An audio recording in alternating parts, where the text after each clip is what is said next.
गोकुळने आजपर्यंत कोणत्याही दूध संस्थेची 40% डिबेंचर कपात केलेली नाही. 1993 पासूनच संस्थांना डिबेंचर्स दिलं जातं. संस्था सक्षमीकरण आणि आर्थिक स्थैर्यासाठी ही योजना राबवली जाते. सन 2024-25 मध्ये संस्थांना प्रति लिटर सरासरी 1.25 रुपयाप्रमाणे डिबेंचर्स दिलं आहे. डिबेंचर्स व दरफरकाची सर्व माहिती 7 ऑगस्ट 2025 रोजीच्या खाते उतारातून संस्थांना देण्यात आले आहे, असे पत्र गोकुळचे कार्यकारी संचालक डॉक्टर योगेश गोडबोले यांनी दिले आहे.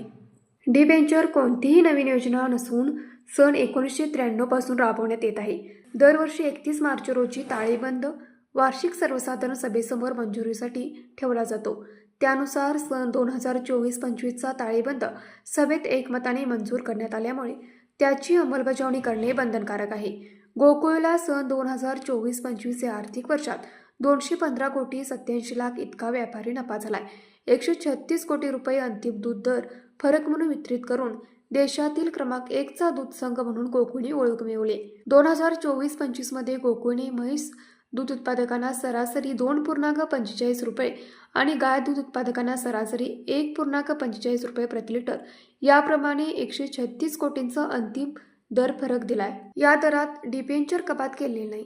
हा दर राज्यातीलच नव्हे तर देशातील सर्वाधिक दरांपैकी एक आहे, असेही या पत्रकात म्हटलं आहे. न्यूज मराठी 24 कोल्हापूर.